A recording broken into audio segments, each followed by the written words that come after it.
श्री राम जय जय राम श्री राम जय जय। इस कराल कलिकाल में कपटी प्राणियों का उद्धार करने के लिए महर्षि वाल्मीकि जी ने ही गोस्वामी श्री तुलसीदास जी के रूप में अवतार लिया। संसार अपार के पार को सुगम रूप नौकालयो, कलि कुटिल जीव निस्तार हित वाल्मीकि तुलसी भयो। त्रेता युग में 100 करोड़ श्लोकों में वाल्मीकि जी ने रामायण महाकाव्य लिखा। वे वाल्मीकि जी ही कलयुग में तुलसी बनकर आए और उन्होंने रामचरितमानस रचकर राम जी के सुंदर सुंदर उदार चरित्रों का वर्णन किया, जिसको पढ़ सुनकर हम कलयुग के जीव बड़ी सरलता से संसार सागर को पार कर लेंगे।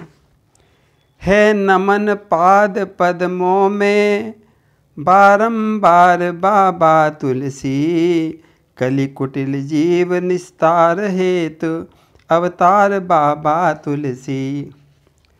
तुलसीदास जी के पिता का नाम आत्माराम दुबे और माता का नाम हुलसी था। जन्म के दूसरे दिन ही माता का देहांत हो गया था। दासी चुनिया ने इनका पालन पोषण किया। जब 5 वर्ष के हुए तब दासी चुनिया का भी देहांत हो गया। अब तो बालक तुलसी अनाथ हो गए, द्वार द्वार भटकने लगे। तब जगतजननी पार्वती जी को इस बालक पर दया आ गई।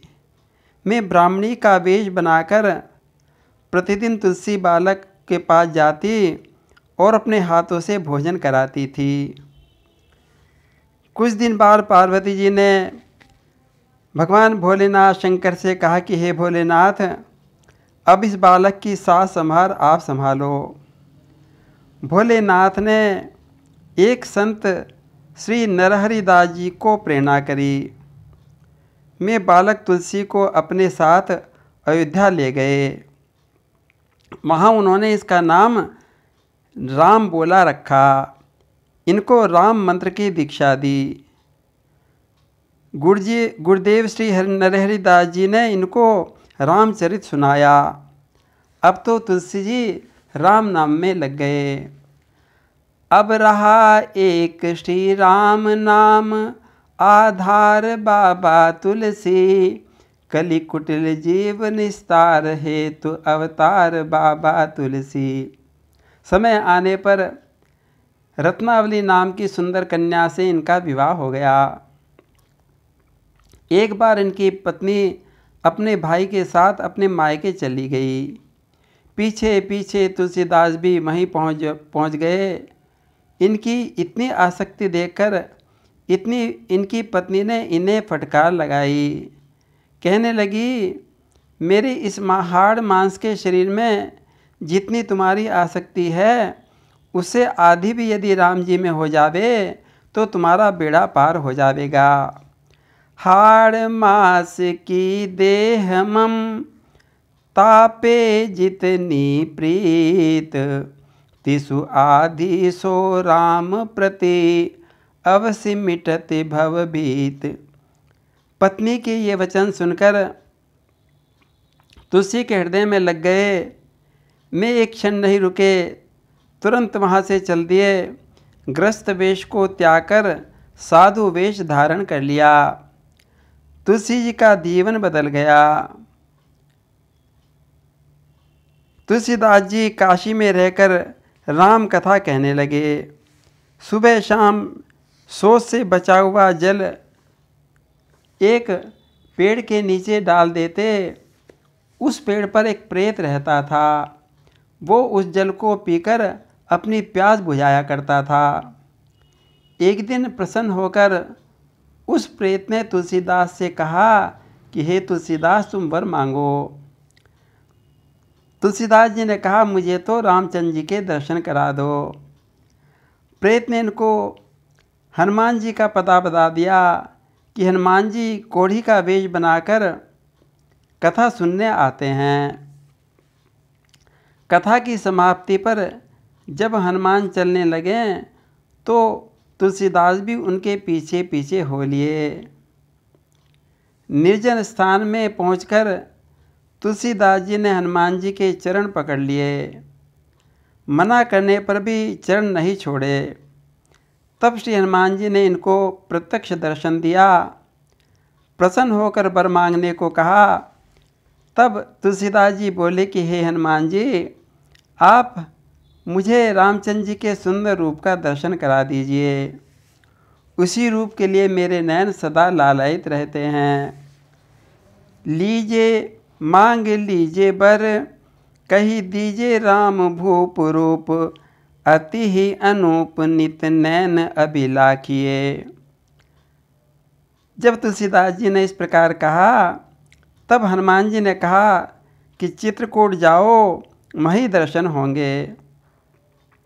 राम दर्शन की लालसा को लेकर तुलसीदास जी चित्रकूट पहुंच गए और राम घाट पर अपना आसन जमा लिया। एक दिन श्री कामदगिरी की परिक्रमा करने जा रहे थे। उन्होंने देखा कि दो बड़े ही सुंदर सलोने राजकुमार घोड़ों पर सवार होकर धनुष बाण लिए जा रहे हैं।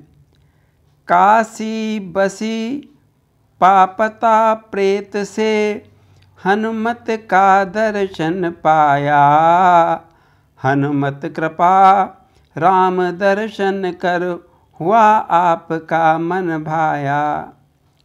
तुलसीदास जी उन राजकुमारों को देखकर मुग्ध हो गए, परंतु उन्हें पहचान न सके। थोड़ी देर बाद हनुमान जी ने प्रकट होकर पूछा कि हे तुलसी, तुमने प्रभु का दर्शन कर लिया क्या? तुलसीदास जी कहने लगे, हाँ, दो सुंदर राजकुमार देखे थे। तब हनुमान ने बताया कि मैं ही तो हमारे प्रभु हैं, मैं ही तो राम और लक्ष्मण थे। तुलसीदास जी पछताने लगे। तब हनुमान जी ने कहा, चिंता मत करो, कल प्रातः फिर दर्शन होंगे। प्रातःकाल होते ही तुलसीदास राम घाट पर स्नान करके चिंतन घिस रहे थे।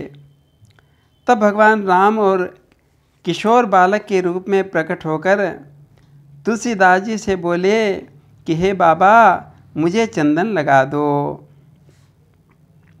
बालक की मधुर वाणी सुनकर और मनोहर रूप देखकर तुलसीदास जी चंदन घिसना भूल गए और टकटकी लगाकर उस बालक को देखने लगे।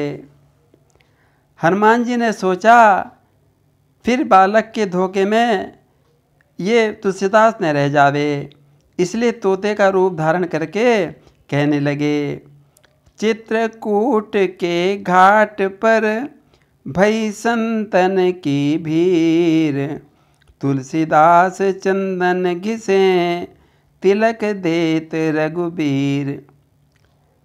यह दोहा सुनकर तुलसीदास जी सामने अपने राम का दर्शन कर अपनी देह की सुध-बुध भूल गए। शरीर पुलकायमान हो गया, आँखों से प्रेम की सरिता बह चली। प्रभु राम ने कहा कि बाबा, मुझे चंदन लगा दो, किंतु यहाँ तो तुलसी की दशा और ही हो रही थी। तब भगवान राम ने स्वयं अपने कर कमलों से चंदन लेकर अपने माथे पर तिलक लगाया और फिर तुलसी के ललाट पर भी तिलक लगा दिया। मानो तुलसी को राम कथा का कवि सम्राट बना दिया। बोलिए भक्त और भगवान की जय।